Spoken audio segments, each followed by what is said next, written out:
പയറിൻ്റെ ഇല ഉപ്പേരി വെക്കാമെന്ന് വിചാരിച്ചു. വീട്ടിൽ നിറയെ പയർ പന്തലിൽ ചെടി നിറയെ നിൽക്കുന്നുണ്ട്. അപ്പോൾ ആദ്യം വെളിച്ചെണ്ണ ഒഴിച്ചു, കടുക് ഇട്ടു, കുറച്ച് പച്ചരി ഇട്ടു. ഇനി അതൊന്ന് പൊരിഞ്ഞ് വരുമ്പോൾ വെള്ളുള്ളി, ഉള്ളി, പച്ചമുളക് എല്ലാം ചേർക്കണം.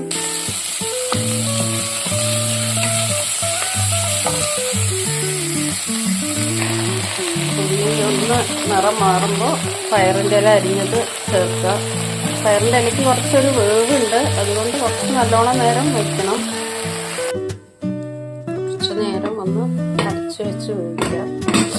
നല്ല ടേസ്റ്റാണ് പയറിൻ്റെ ഇല. അത് പയറിൽ ഞങ്ങളുടെ കൃഷിത്തോട്ടത്തിലുണ്ടായതാണ് പയർ. തേങ്ങ ചിരവിയതും ചേർത്തു.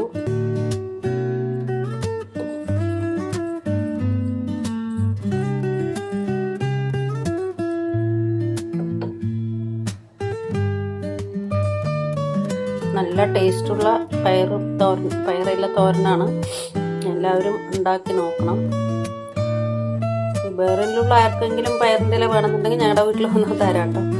ഇവിടെ നിറയെ ഉണ്ട്.